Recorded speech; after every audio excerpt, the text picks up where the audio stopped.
So Mike, I see you're up and running. Take it away, Mike. Thank you, Hollis. I appreciate it.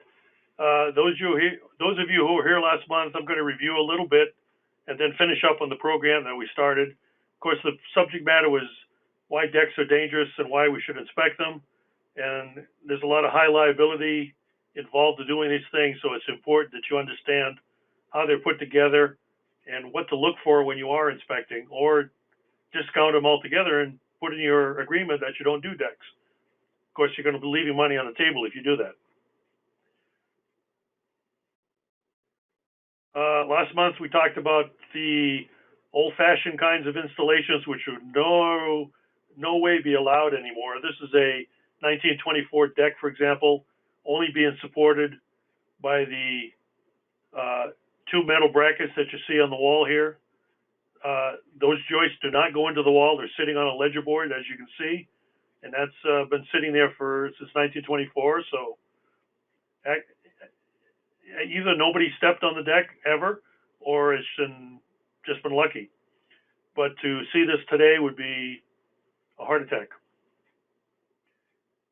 And the reason why we inspect them and the reason why they are dangerous is for this reason right here, because they tend to fail. And the reason they tend to fail is for improper installation. And it's usually always on the ledger board that fails first. Not always, but 90% of the time, it's going to be the wall attachment that's failed because it was not done right. I talked about theoretical and actual deck loading. Most decks, depending on what part of the country you're from, are going to be rated for 40 pounds per square foot. Now, as you go up north and where there's snow loads, like Michigan, New England, places like that, the square footage might be increased to 50 or 60 pounds per square foot. That's why you should know what your market area is comfortable with and what's required in those areas. And of course, in reality, people don't evenly distribute on a deck. They tend to gather at the railing, which is the furthest away from the ledger board. So that's loading. That type of loading is going to be a lot more than 40 pounds. And decks are usually designed to accommodate that kind of scenario. Although I got to tell you that you can overload a deck pretty easily without realizing it. Most people have decks, have parties perhaps, or cocktails in the evening, or they have guests come over, and they all end up on the deck, and there might be quite a few people.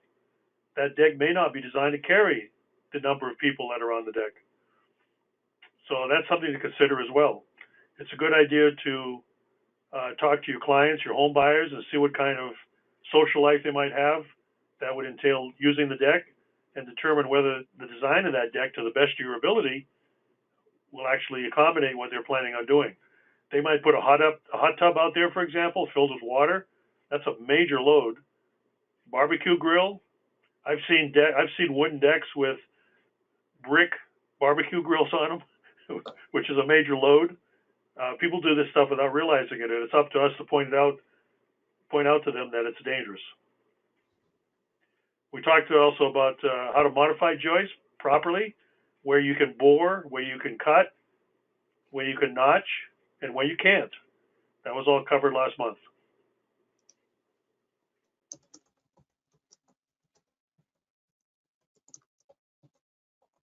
End cuts, where the bearing occurs usually. And notching, no notching in the middle third of the span of the joists. And there are limits on the outer thirds about how deep you can go.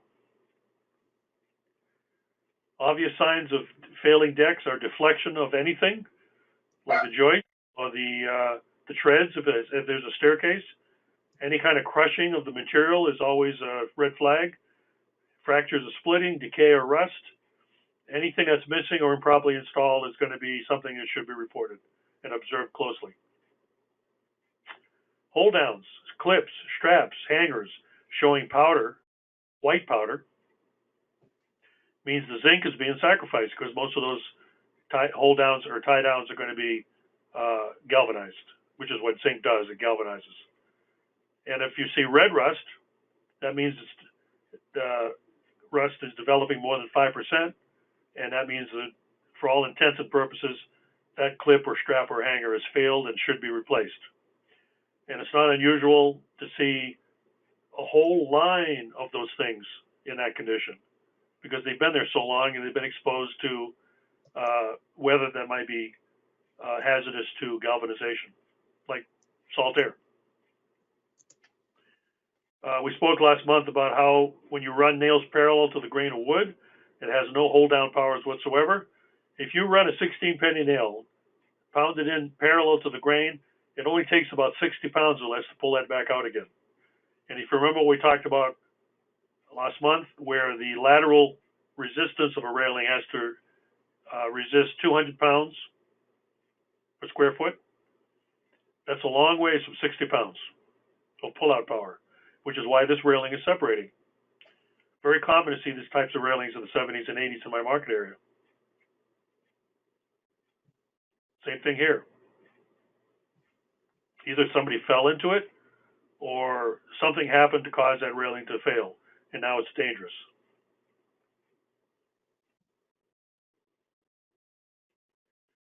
Where railings are required. 3 risers or more, 4 risers or more, I believe. You're required to have at least 1 railing for people who are using the stairs to be able to stabilize themselves in the event that they lose their balance. On a deck, if the deck is more than 30 inches above grade, then there's supposed to be a railing attached to it. Now, if it has a seating platform like you see in this picture, then the railing has to start at the top of that platform, not at the bottom of the deck. That's when the railing has to start. And there's a height requirement of 36 inches. I think we spoke about this in detail last month.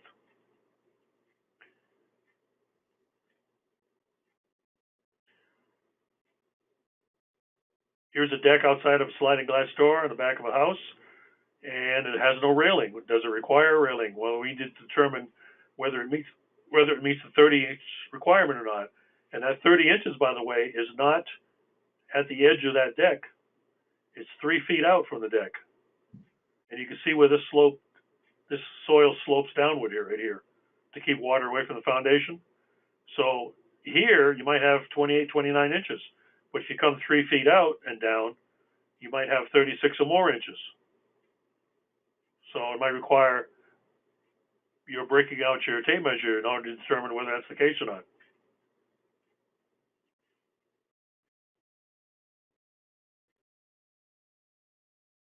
This is a railing directly over a swimming pool. You can see the pool screened in right here. There's a pool down here, and there's a big gap between the wall and the first railing, by the way, which is shaped like a ladder for kids easy to climb onto. But why the big gap? Well, because when they open the sliding glass doors, they pocket into this area right here, and you can't have a railing interfering with the pocketing, otherwise you can't completely open the doors. This is a hazard because if a child finds its way out through that door and decides he doesn't want to climb up on the railing because it's so much easier to just jump off right here, that could be a problem. And as home inspectors, we don't want to be responsible for that sort of mistake.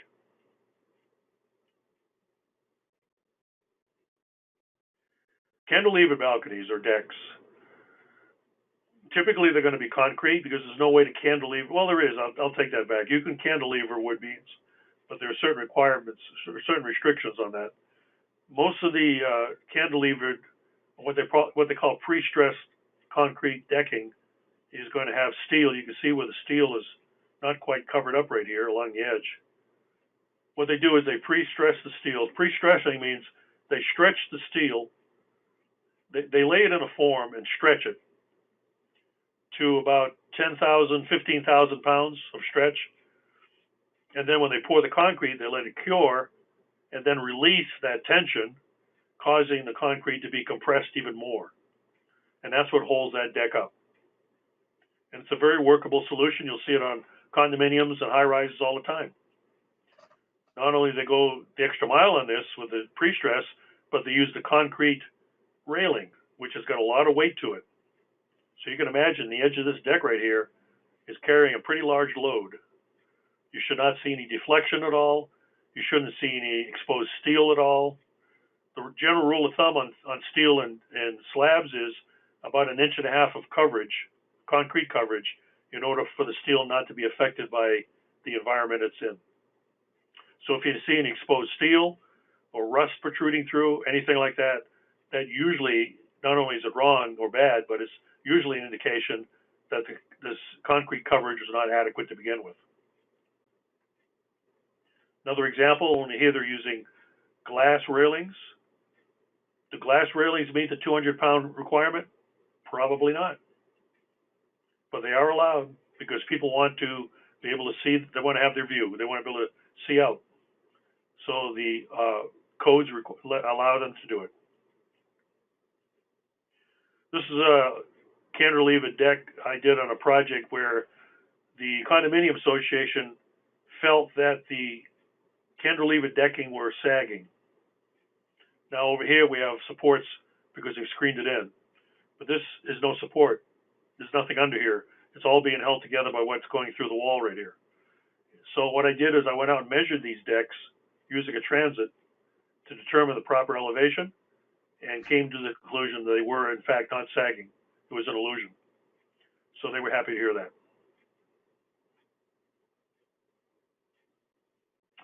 I'm not sure what they had in mind here, but this one works, I guess. Cantilever deck with a wrought iron railing. More cantilevering with glass railings.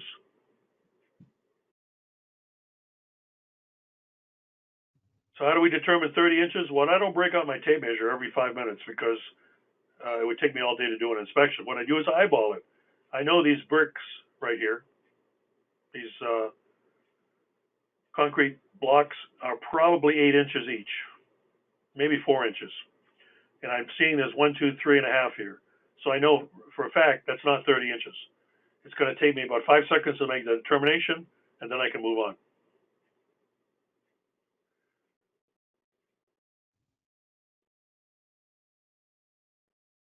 One, two, three, four. Should have a railing.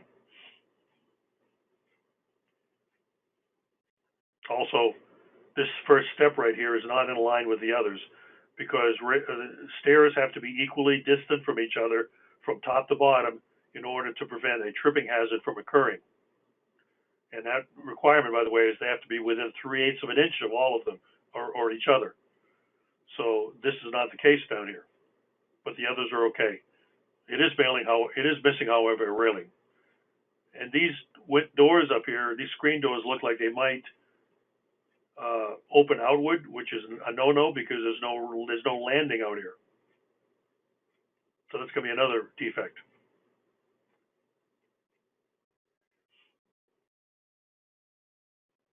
Tripping hazard. The others, that varies a little bit right there because it's not a level tread.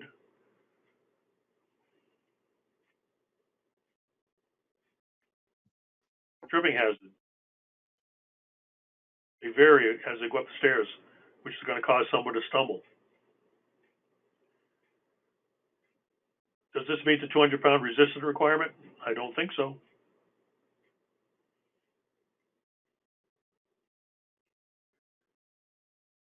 Exterior spacing of stairs. The general rule of thumb is 36 inches, not only to allow passageway up and down, but also to allow furniture to be brought up and down or in and out of a house. And in this case, these are pretty narrow right here. So they would have a difficult time moving furniture in and out as a result. I went ahead and measured it. Now, when you have a stairway width opening, you are allowed to intrude into that opening 1.5 inches for a railing. And you can see this is much more than that. Not to mention the fact that you're not 36 inches to begin with, you're actually 32 inches. And when you take away from the railing, you end up with a little over 29 inches, which is a fairly narrow stairway. Here we have a railing that's 6 inches. You're only allowed to go out and protrude 1.5 inches into the opening. So they went way beyond that here. Here we have an old house. We're more than 30 inches of deck off the ground, so there should have been a railing here. The tread differential is tremendous right here, way more than the 3/8 allowed, 3/8 of an inch allowed. There's a beam just hanging in the air right here that should be supported from the ground up with a column. the infill or the material between the top of the railing and the bottom of the rail, which should not be greater than 4 inches apart, or to not allow a 4-inch sphere to pass through them. You can see with it missing completely right here. So this house has a lot of issues. Infill spacing, no more than 4-inch sphere, which means the actual space opening will be less than 4 inches. And here we have 5 1/4. What that means is an infant can get his head through there if he's unattended, and if he get his head through there, then he can get his whole body through there and fall. That's the whole point of the 4-inch sphere. 4 inches being the diameter of a infant's head.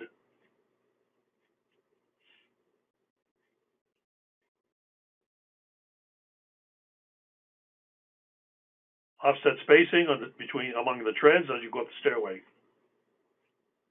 and they're too narrow. This is an exterior staircase. There's going to be a lot of traffic going up and down the staircase, whether you're moving in or out or just using it. So we have a 30-inch width. The treads are not equal to each other, and they're not even level. They're out of alignment. Again, that would be cause for a tripping situation. Long stairs. Stairs greater than 44 inches wide require rails on both sides. Stairs greater than 88 inches require rails on both sides and one in the center. Now, this is an old house. That may or may not have been required in the day that it was built. At the time it was built, we don't know. But it's good. It's a good cautionary statement to make in case there's a possible tripping hazard. Because you know the first person they're going to call on that is the home inspector.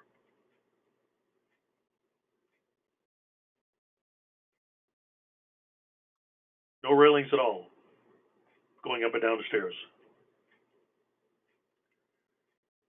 Much wider than 44 inches. The proper way to do it.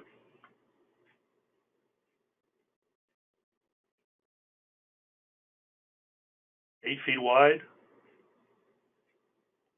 This is not a grippable railing right here. A grippable railing is defined as being able to slightly curl your fingers around what it is you're grabbing. And when you put a flat 2x6 up as a railing, which is very commonly done back in the 80s and 70s, you cannot grab that.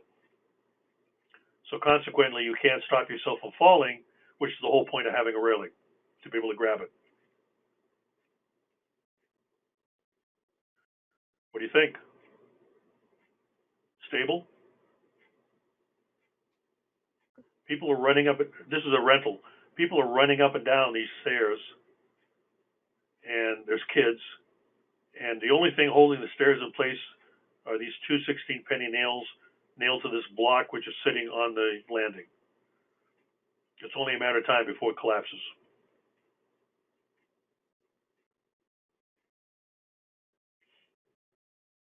Landings. Landings have to be the same width and depth as the staircase. If you're going to have a 36-inch staircase, the landing has to be 36 inches wide and hanging out at least 36 inches beyond the lowest tread. And of course, this, yes. Can you address what would be grandfathered in? There's a question that says, would that be grandfathered in with the railings? The landing? The railings. I think it was a couple slides back. Well, okay, but what did the slide say? Grandfathered because they didn't conform?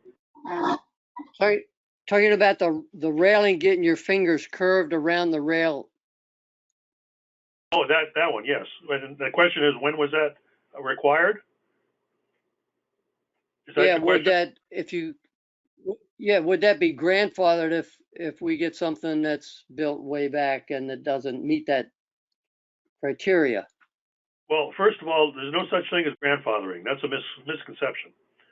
Grandfathering pertains to old homes that don't meet the current today's requirement, but are not required to be upgraded, especially during a buyer-seller situation. They're not required to be upgraded because that would put an undue financial burden on the home buyers. That's what grandfathering means, and that has to come from the authority having jurisdiction in each municipality. And most of them will do that for that reason. But you can't automatically say grandfather or non-grandfather. It doesn't exist in that scenario, in that context. To answer your question, however, the railing requirement has been around probably since the 1930s. I can't tell you what specific code it came out of, but it dates way back to the 1930s. But the thing is, and you'll see it more often in commercial buildings, but the thing is, when you're dealing with residential, they don't do a lot of enforcement of that stuff. For example, you'll see 2x6s on edge used as a railing. Well, a 2x6 has two parallel flat surfaces on it. You can't curl your fingers around that, okay? But they're allowed because they're lax about enforcing that stuff until it becomes an issue, like people hurting themselves continually because of the railing requirement. Did I answer your question? Thank you. Yes, thanks, Mike. Yes, thanks, Mike. You want to be careful what you're poking into because you never know what you're going to find.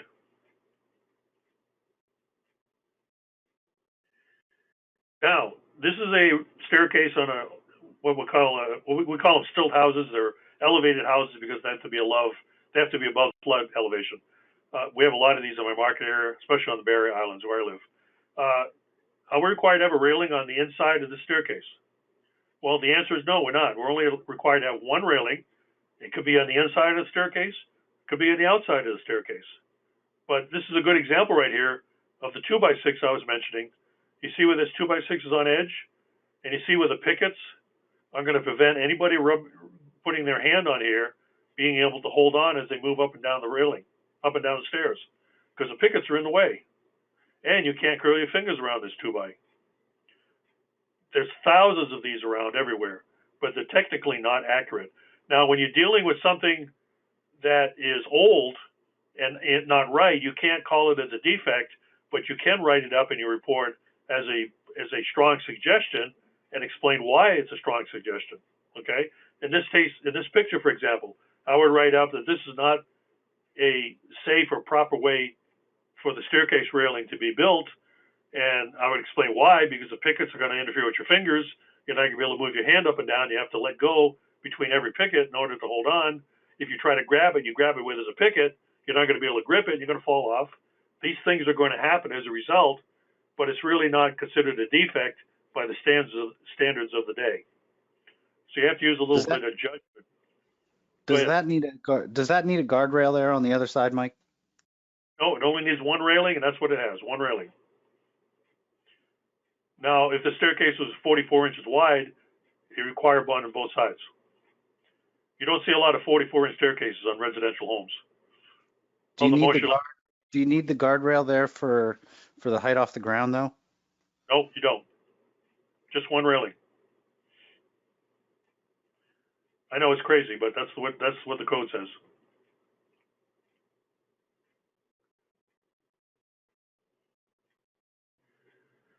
Door swings out, no landing. Again, this is an old house. It's probably been that way for 30 or 40 years. Is it considered improper? Yes, but they probably allowed it back then. And the stairs are out of alignment. They're not within 3/8 of an inch of each other. And do we need a handrail? No, we don't. There's only 3 risers. 31 inches off the ground, 4 rises. They look like they might be equal. So the only issue is the railing, the missing rail.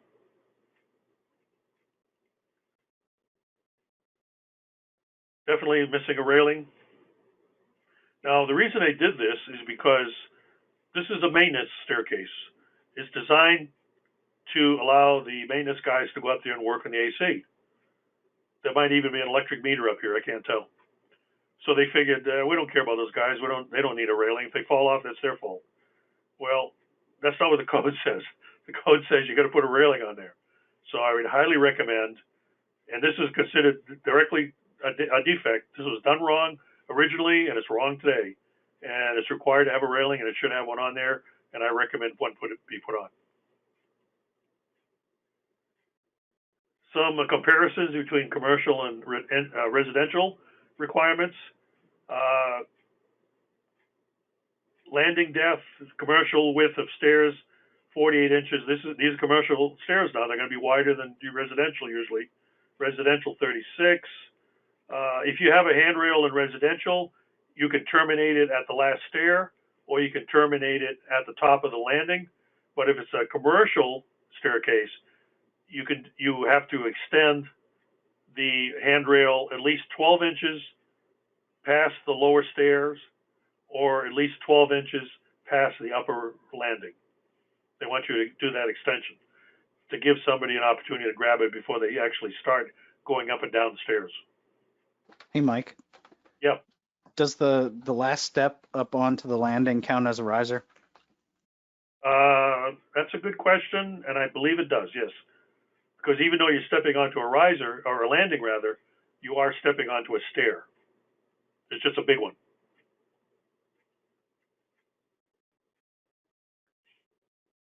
Public walkway, 2 risers. Does it need a railing? Technically, it doesn't. Maybe not a bad idea, depending if it's a elderly housing development where people are using walkers and such. Maybe a railing or a handrail might be a good idea, but in this case, it's not required. More likely, this would happen.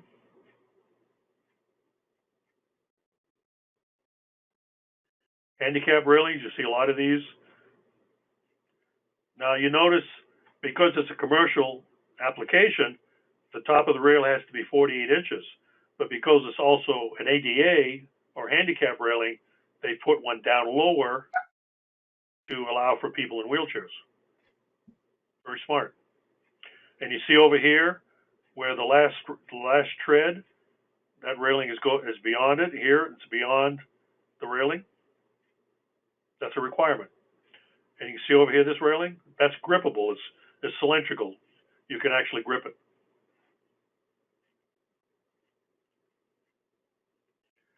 Another example. Winding and spiral staircases. Let's go look at these. You'll see those occasionally. I run into them quite frequently, actually. Winding stairs. If the International Residential Code or the Uniform Building Code, they have different requirements. The UBC requires 9 inches of width, 12 inches off the narrowest point.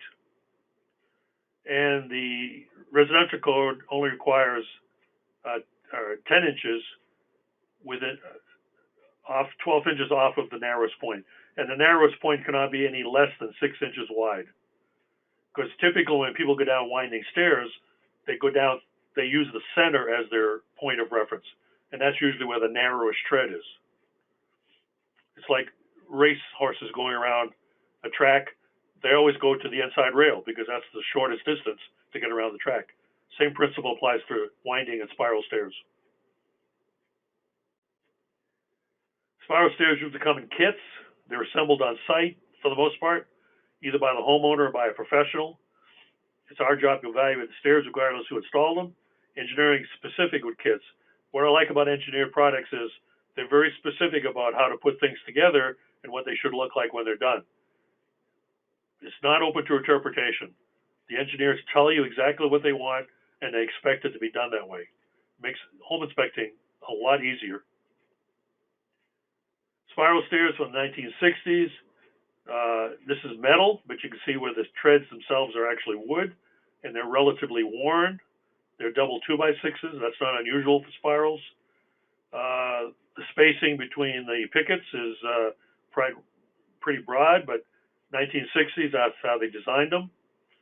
I'd be cautious about warning my clients, whether they had children or grandchildren, about the fact that these wide openings could allow their kids to fall through. And I'd make a note of that on the report. But other than that, it's really not considered bad or wrong. Depending on what condition the treads are in, I might recommend they be replaced or not.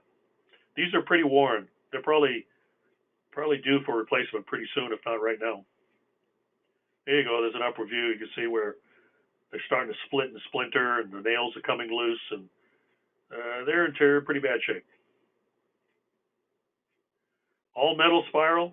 I see a lot of these on high-rise buildings, 2 or 3 story residential buildings, because everybody wants a sun deck. They all want to view the Gulf of Mexico, and they all want a sun deck, so they put spiral stairs up. The reason they like them is because they don't take up a lot of room. They're confined to about a 5-foot area at the base, and they go straight up from there.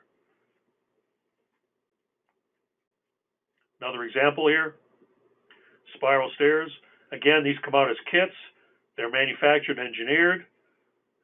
You want to download that information off the website. It's all free. You can Google them. They're all basically designed the same. So whatever company the stairs are coming from, the specifications you downloaded should apply to them, or pretty close. Another example, see where the pickets here are a lot, the infill is a lot closer together. This is a newer design.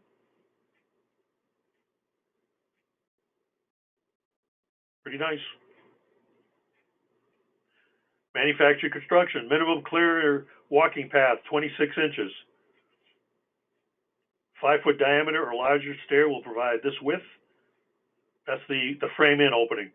The contractor is going to frame a 5-foot square opening, and when he's going to order the spiral stairs, and when they deliver them, they're going to fit in that opening. Each tread will have a minimum tread depth of 7.5 at 12 inches with a narrow edge. All treads will be identical. The tread rise should not be more than 9.5 inches high. These spiral stairs are a lot steeper, so the riser is going to be a lot, where normally in residential it's required to be 7.25 inches high.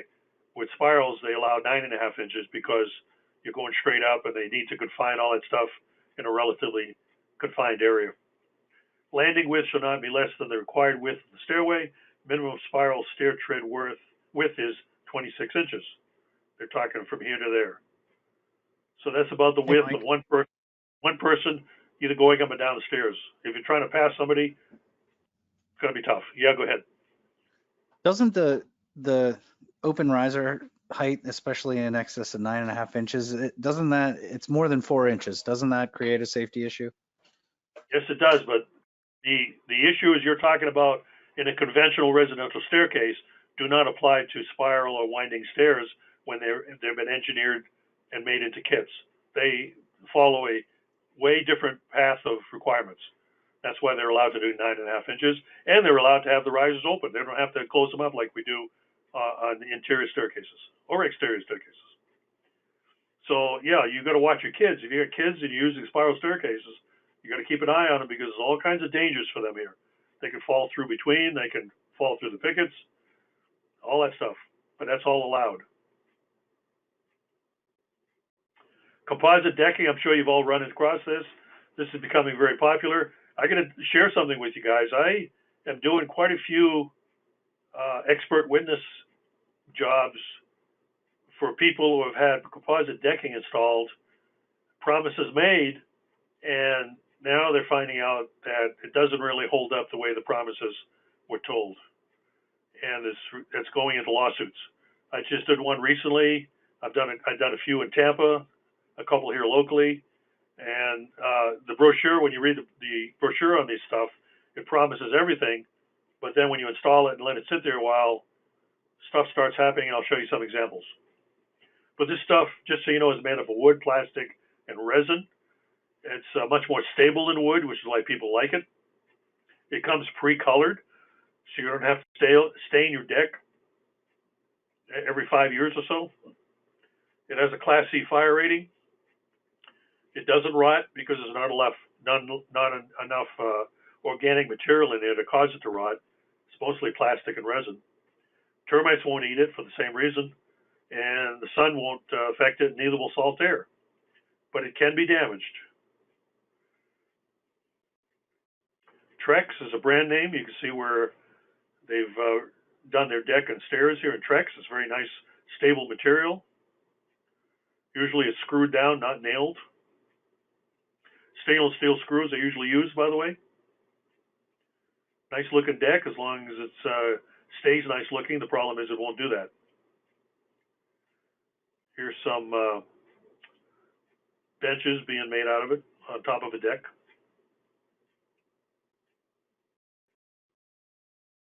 You can do some pretty fancy stuff if you're willing to pay for it. This is what it looks like in cross section, which is what gives it its lightweightness. I don't think that's a word. It's lightness and its stability. Its ability to hold its shape without cupping or curling. There we go. You can see where it comes in different colors. It does tend to flake. It does tend to blister. Even though the brochure says it won't do that, it actually will, because this is obviously evidence of it, and I'm seeing it in real life in some of the jobs I'm doing, which is upsetting a lot of people because that's not what they paid for. And this stuff is not cheap, by the way. Pretty expensive stuff. Metal or aluminum decking. Don't see a lot of this, but it's usually used in condos, high-story condos, places like that. It's got a Class A fire rating. It resists rot, termites, salt air, and rust, or sunlight, of course, because it's made out of metal. It has interlocking panels, which makes it difficult for it to drain, because normally you'll have spaces in your planks, and that causes a lot of drainage to occur freely. But this stuff is interlocking, which means it's a solid deck, so drainage can be an issue. And because it's aluminum, it can be dented or damaged. Here's an example of some standing water on a deck out of aluminum. That could be a slipping hazard. That could be a potential problem with people who might be living here. There's some interlocking. It's got a rough surface on the stairs built in to allow for good traction, and you can see where they've used these trim pieces right here to make it look pretty. Resources for this program were from the DCA 6, as I mentioned last month, NADRA, which I strongly recommend you become a member of because they do a lot of neat stuff and they keep you up to date on what's going on in the decking world. And I've actually gotten a handful of jobs from those guys on decks when they recommended me. So if you're an ASHI member, I think it costs you like $100 a year to join. It's well worth it. You need to take their course to be certified. You need to pass their test, which is not that hard, and they'll certify you for 2 or 3 years. I think it's 3 years. You're certified for 3 years, and then you just renew it and pay your dues, and you're in good shape. IRC 2015, and for those of you more local, Florida Building Code 2018. I got some information from there as well.